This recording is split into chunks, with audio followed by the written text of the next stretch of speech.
Bugünkü proqramımızda biz yenidən mütəxəssisləri eşidəcəyik. Demək, Milli Məclisin deputatı Bəhruz Məhərrəmov və hərbi ekspert Ədalət Verdiyev. Mən sizi bir daha salamlayıram, hörmətli qonaqlarımız. Bilirsiniz, bu bəlli mövzuda danışmaq həm asandır, həm də çətindir. Çünki o qədər məqamlar var, o qədər təfərrüatlar var ki, onların hamısını bir yerdə əhatə eləmək, sonra bir nəfəsə demək, yada salmaq biraz çətindir. Amma elə məqamlar da var ki, onlara mütləq qayıtmaq lazımdır. Lakonik formada da olsa bu haqda danışmaq yerinə düşür.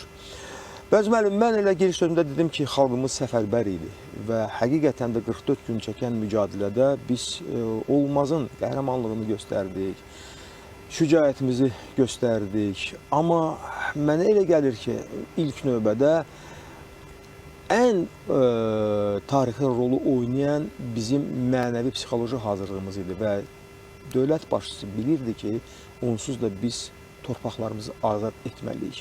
Nə qədər dünya birliyi çalışdısa bizi yolumuzdan yayındırsın, digər tərəfdən ikinci dərəcəli məsələləri gündəmə gətirsin, sonra qondarma o danışıqlar prosesi ilə bağlı bizi çaşdırsın, ancaq bu alınmadı. Bax, nəyin hesabına biz ilk növbədə mənəvi psixoloji vəziyyətimizi kökləyə bildik? Təşəkkür edirəm. Hər birimizin bir daha bayramımız mübarək olsun. Bu çünki tariximizin çox böyük bir səhifəsidir. Hesab edirəm, hətta ən böyük səhifələrindən biridir. Nəyin hesabına? Bir mənalı və tam səmimiyyətlə deyə bilərik ki, ilk növbədə Cənab İlham Əliyevin qətiyyəti hesabına və Heydər Əliyev siyasi kursuna sədaqətimiz hesabına. Bilirsiniz, 80-ci illərin sonu, 90-cı illərin əvvəllərində SSR-nin dağılması və tarixi proseslərin gedişatında o dağılan imperiyadan ayrı düşmüş bir dövlət olaraq, hətta Rusiyadan da sonra, hətta müstəqilliyimizi biz bərpa etdikdən sonra bir xalq hərəkatı var idi. Eyni zamanda bir coşku var idi. Eyni zamanda həmçinin Ermənistanın hücumu fonunda o dövrdə də bir milli bu və ya digər formada coşku var idi. Amma o dövrki hakimiyyətlər həmin coşkudan, həmin o sözün əsl mənasında millətin mənəvi dəyərlərlə zəngin qanının qaynamasından istifadə edə bilmədilər. O coşku hakimiyyət daxili mübarizələri zərb olundu. Yəni onlar hədəfləri düzgün seçə bilmədilər. Bir mənalı şəkildə və bu məsələni, bu tezisi Ulu Öndərimiz hələ 2000-ci ilin 29 dekabr tarixli 3-cü minillik və yeni əsr o tarixi çıxışında qeyd etmişdi. Və ölkəmiz işğala məruz qaldı. Torpaqlarımız işğala məruz qaldı. Bu bir. İkincisi, dünya ictimaiyyəti adlanan o böyük birlikdən, ədalətsizliklə biz qarşılaşdıq. Heç kim hədəf olaraq göstərmədi ki, erməni işğalçıdır. Baxmayaraq ki, Cənab İlham Əliyev zamanla ayrı-ayrı təsisatlarda buna nail oldu. Yəni, işğala, təcavüzə məruz qal, ədalətsizliyə, ikili standartlara məruz qal və belə bir məqamda, belə bir situasiyada milli ruhu qaldırmaq bu ağlasığmaz və ümumiyyətlə sözün əsl mənasında ağlabatan bir məsələ deyil. Amma Bəhruz müəllim, gəlin razılaşaq ki, faktiki olaraq xalqın, insanların liderə inamı, onun ardınca getməsi və onun sözünü düzgün həm qavrayıb, təhlil etməsi öz rolunu oynadı. Bir mənalı şəkildə, necə ki, mənim qeyd etdiyim kimi o çətin situasiyada Cənab İlham Əliyev milli birliyə, Ulu Öndər siyasi kursuna sadiq qalaraq milli birliyə nail oldu və Vətən müharibəsində biz nəyin şahid olduq? Şahid olduq ki, illərdir dünyanın, dünya mediasının, dünyanın beyin mərkəzlərinin, söhbət burada maraq olanların o beyin yumalarından, göstərdikləri filmlərdən, həyata keçirdiyi təbliğatlara baxmayaraq, Cənab İlham Əliyev bu bölgədə Azərbaycan üçün, torpağı üçün, vətəni üçün, dövləti üçün ölməyə hazır olan böyük bir nəsil yetişdirib. Üstəlik, ölməkdən daha çox öldürməyə hazır olan, sözün əsl mənasında canından keçməyə və can almağa hazır olan bir nəsil yetişib. Biz təcavüzkar deyilik. Bizim yetişən nəsil bir mənalı şəkildə təcavüzkar deyil. Amma nəzərə alsaq ki, Azərbaycan ərazilərini özünün hərbi doktrinası kifayət qədər təcavüzkar olan, müdafiə yox, hücum xarakterli olan, üstəlik açıq şəkildə Qarabağ Ermənistandır deyən, açıq şəkildə yeni müharibə, yeni torpaqlardır deyən bir düşmənlə üz-üzə idik. Və belə bir məqamda əlbəttə ki, hətta biz müharibəni də biz başlamadıq. Baxmayaraq ki, BMT-nin nizamnaməsinə müvafiq olaraq istər 25-ci maddə, istər 51-ci maddəyə müvafiq olaraq biz müharibəyə də başlaya bilərdik. Amma Cənab İlham Əliyev sülhə sadiq oldu və Azərbaycanda uşaqdan böyüyə hər kəs başa düşürdü ki, bizim işimiz haqq işidir. Başa düşürdü ki, biz kimin ərazisini işğal etməkdən ötürü vuruşmuruq və sentyabr ayının 27-sində də bu amalla, əks hücumla biz o milli birliyimizi göstərdik. Azərbaycan tarixən, bilirsiniz ki, xüsusən müharibə dövründə, 44 günlük müharibəyə qədərki dövrdə bizi çox şeylərlə sınağa çəkməyə çalışdılar. İstər milli azlıq təndimini gündəməyə gətirməyə çalışdılar, istər qonşularla münasibətləri gündəməyə gətirməyə çalışdılar. Amma Vətən müharibəsi nəyi göstərdi? Göstərdi ki, biz bir yumruq kimiyik. O dəmir yumruq Cənab İlham Əliyevin qətiyyəti ilə bərabər həm də xalqımızın bir yumruq kimi birliyinin ifadəsi oldu. Və təbii ki, mən bir daha deyirəm, biz hansısa tarixi proseslərin təbii axarında o birliyə, o həmrəliyə nail olmadıq. Biz milli ruhun qırılmaq ərəfəsində olduğu, eyni zamanda milli ruha böyük zərbə dəydiyi, həmçinin işğala, təcavüzə məruz qalıb, beynəlxalq ictimaiyyətdən də səsimizə səs verilmədiyi bir məqamda bu birliyə nail olmaqla xalqımızın böyüklüyünü, liderimizin qətiyyətini bütün dünyaya göstərdik və bundan sonraki qələbələrimizin təməli elə bir hərbi siyasi qələbə ilə qoyulub ki, Cənab İlham Əliyev elə bir təməl atıb ki, artıq bundan sonra Azərbaycan dövlətinə, dövlətçiliyinə nə qədər ki Heydər Əliyev kursu var, heç bir zaval yoxdur. Bərvan, siz çox düzgün buyurdunuz ki, heç müharibəni biz başlamadıq. Çünki 27 sentyabra qədər biz silsilə ermənilərin təxribatlarının şahidi olduq. Bəli. Gördük ki, əvvəlcə bir bölgədə, sonra Tavuz bölgəsində və s. Bunlar sanki bizi təxribata çəkirdilər, sonra bizi çalışırdılar mənəvi cəhətdən hardasa küncə sıxsınlar, xof yaratsınlar bizdə. Ancaq biz sona qədər həm də sülh prosesinə sadiq qalmışdıq. Düzdür, prezidentimiz deyirdi ki, onsuz da biz torpaqlarımızı azad eləyəcəyik, əgər sülh olsa işləməsə. Amma sizlə mən təm şərikəm və başa düşürəm ki, siz obyektiv bir mövqe bildirirsiniz ki, yenə də biz o müharibəni başlamadıq. Düzdür, əks hücuma hazır idik, amma fitnə fəsad kim tərəfindən gəldi? Ermənistan tərəfindən gəldi. Biz artıq bunu da gizlətmirdik. Dövlət başçımız dəfələrlə ifadə etmişdik. Ulu Öndər hətta ilk dəfə, ikinci dəfə hakimiyyətə qayıdandan sonra ilk çıxışında, daha sonra 98-ci ildəki andişmə mərasimində, möhtərəm cənab prezident 2003-cü ildə andişmə mərasimində, sonraki dövrlərdə bəyan etmişdi ki, biz sülhə sadiqik, diyaloqa sadiqik. Amma eyni zamanda torpaqlarımızı işğaldan azad etmək hüququnu özümüzdə saxlayırıq. Biz hər an müharibəyə hazırıq. Biz müharibə arzulamamışıq. Biz 95-ci ildə qəbul etdiyimiz konstitusiyamızda Ulu Öndərin o şah əsərlərindən birində açıq şəkildə 9-cu maddədə qeyd etmişik ki, başqa dövlətlərin ərazi bütövlüyünə qəsd və beynəlxalq münaqişələrin həlli üsulu kimi müharibəni rədd edirik. Biz bugün də o təməllə yanaşırıq. Biz qalib tərəf idik və qalib tərəf olmağımıza baxmayaraq biz 2020-ci ildə bir addım da olsun o şərti sərhədlərdən irəliləmədik, keçmədik. Hər hansı əlavə eskalasiyaya yol vermədik ki, biz sülhə sadiqik. Bugün bölgədə indi Vaşinqton prosesindən danışırıq. Sərhədlərin delimitasiya demarkasiyasındakı uğurdan danışırıq. Bugün biz artıq yekun sülhdən danışırıq. Dövlətlər arası münasibətlərin bərqərar olunmasından, sülhün bərqərar olunmasından danışırıq. Bu, Cənab İlham Əliyevin sülh təşəbbüslərinə əsaslanır. Yəni ona görə də Azərbaycan bir mənalı şəkildə sülh tərəfdarı və bunu praktik olaraq sübut edən və hərbi yolla da sülhü bərqərar edən dövlət olaraq hesab edirəm ki, dünya üçün örnəkdir. Pəriz müəllim, faktiki olaraq mənə gəlir ki, Ermənistanın ən böyük səhvi, siyasi səhvi, stratejik səhvi sona qədər dirəşməsində oldu. Çünki vaxtı ilə, indi Köçəryanı deyək heç, Köçəryan biraz, necə deyim, xarakter etibarilə çox nataraz bir adam idi və özünə vurğun, müştəbə özündən və s. Serj Sarkisyanın imkanı var idimi ki, sülh danışıqlarında heç olmasa Azərbaycanla bir razılığa gəlsin ki, kompromislərin axtarışına yol açılsın. Bax, sizə elə gəlmirmi ki, bax, məhz ən böyük səhv orada oldu ki, Ermənistan ümumi vəziyyəti düzgün dəyərləndirməli? Çox müəllim, biz Ermənistanın səhvlərindən danışırıq, amma bu elə nəticəyə gətirib çıxarmasın ki, Azərbaycan məhz Ermənistanın səhvlərinin ucbatından qalib gəlir. Yox, məsələ başlayır. Yəni, mən demək istəyirəm ki, faktiki olaraq burada Azərbaycan siyasətinin, dövlət başçısının yanaşmasının üstünlüyü var idi ki, onlar həm də siyasi müstəvidə gerilədilər, onu düzgün dəyərləndirə bilmədilər. Tamamilə doğru deyirsiniz. Həqiqətən də Ulu Öndər hakimiyyətə gəldikdən sonra 93-cü ildən sonraki Azərbaycanda bu və digər formada ordu quruculuğu başlandı. 94-cü ildə ilk ciddi hərbi qələbələrimiz Horadizin və Cəbrayılın bir neçə kəndinin azad olunması fonunda Azərbaycan artıq proseslərin gedişatında müəyyən dönüşə nail olmuşdu və ondan sonraki bütün hər bir mərhələdə Azərbaycan və Ermənistanın ortaq nəticəyə, ortaq mövqeyə gəlmə imkanları üçün şanslar olub.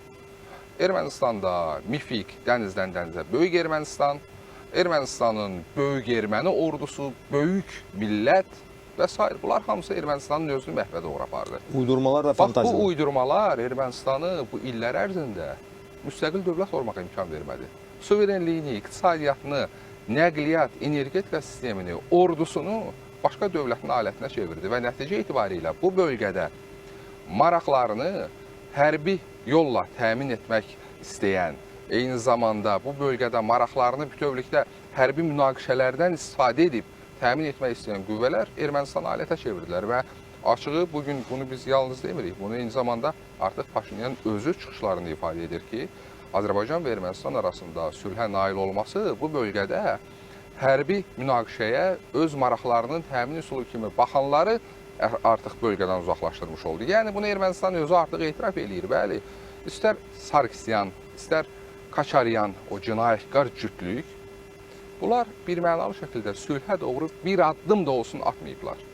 Onların bütün hədəfləri, eyni zamanda da elə mövcud hakimiyyətin də ilk dövrlərdə bütün hədəfləri yeni ərazilər və bu yeni əraziləri əldə etməyin yeganə Qarabağ Ermənistandır. Bəli, müharibə kimi görürdülər. Müharibə öz ideallarına doğru əsas vasitə kimi görürdülər. Amma Azərbaycan əlbəttə ki, bu prosesləri doğru qiymətləndirdi. Azərbaycanda ordu quruculuğu prosesi, ordunun sözün əsl mənasında müasir orduya transformasiyası bu böyük bir yoldur.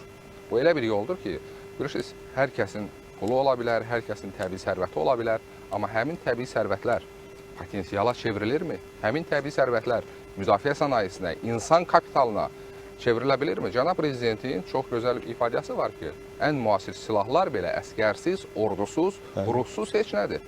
Azərbaycanda biz yalnız insan kapitalı formalaşdırmadıq. Biz yararlı insan kapitalı formalaşdıra bildik. Çünki dünyada insan kapitalı formalaşır və beyin oğurluqları vasitəsilə həmin kapital başqa yerlərə xidmət edə bilir.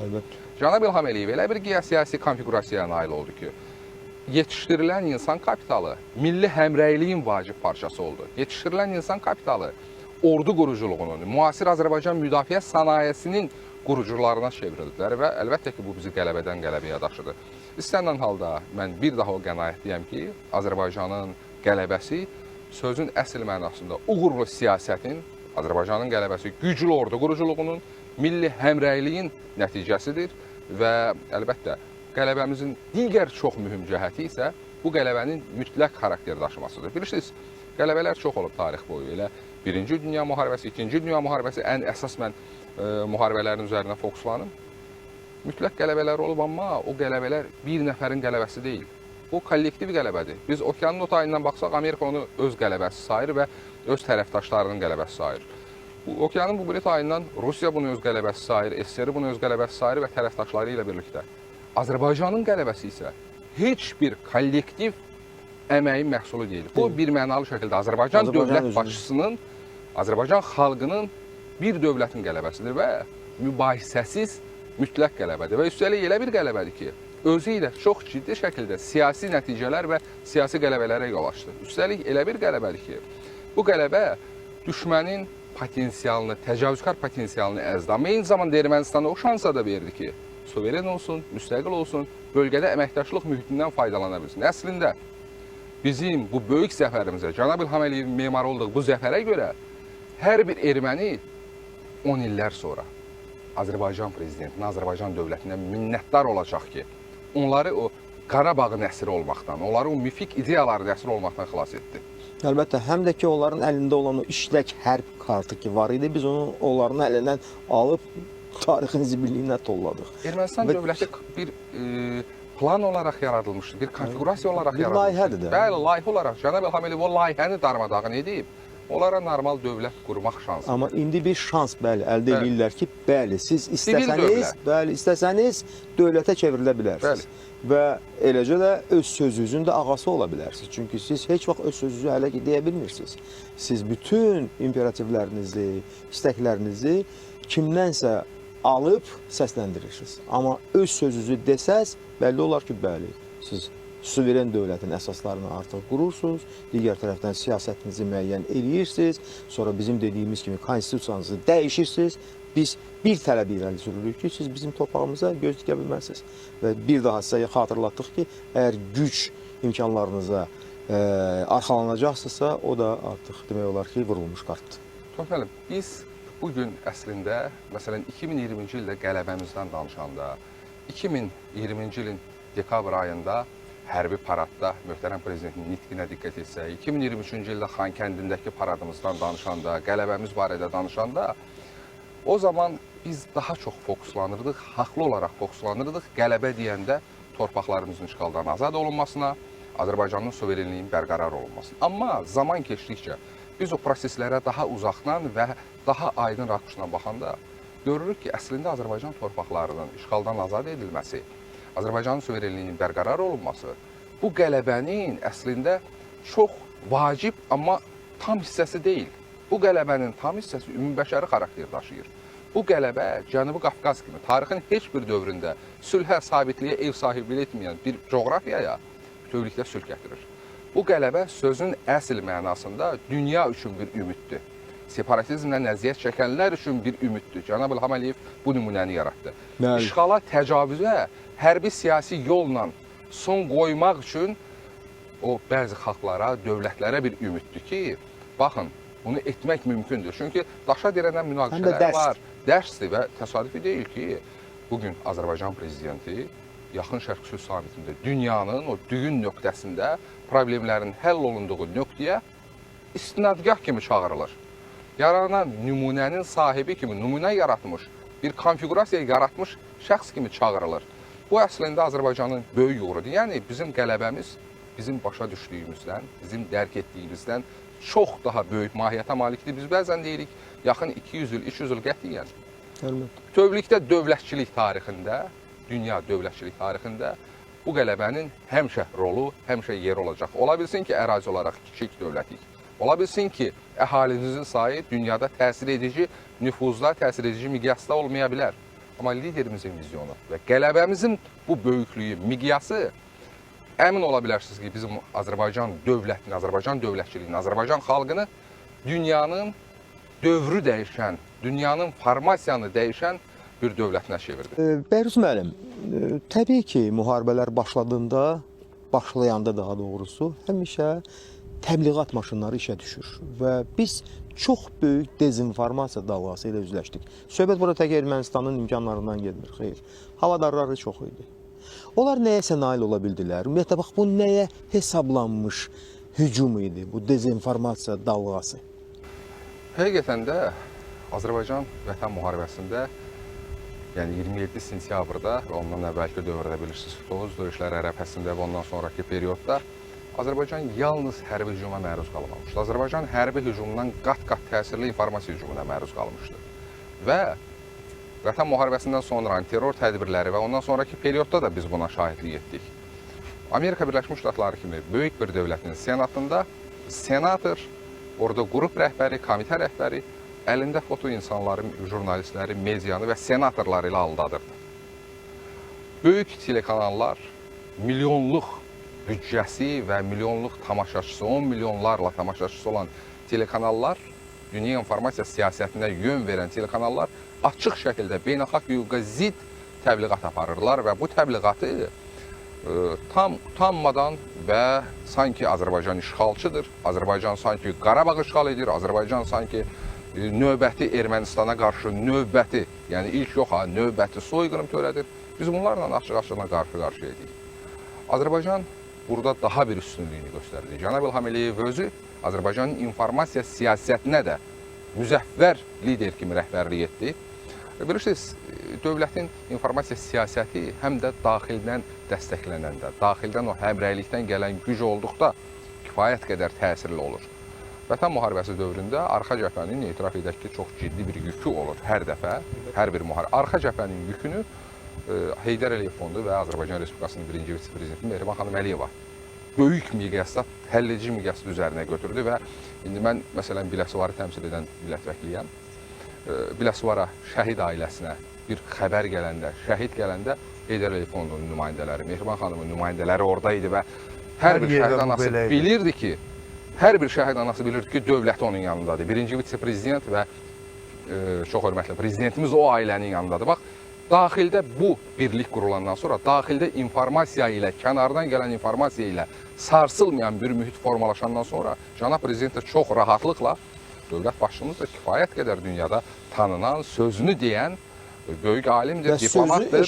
Sözü eşidilən. Bunu bilirsiniz, bu da tarixin proseslərinin təbii axarında olmayıb. Buna biz ilmə nail olmuşuq, eşitdirməyə məcbur etmişik. Və belə bir şəraitdə əlbəttə ki, o prokuror kimi gəlib çıxış edən, prokuror kimi ittihamlar irəli sürən jurnalistlərin qarşısına əlbəttə onları sustura biləcək bir insan, bir lider lazım idi, o da cənab İlham Əliyev. O missiyanı böyük ləyaqətlə və böyük uğurla həyata keçirdi.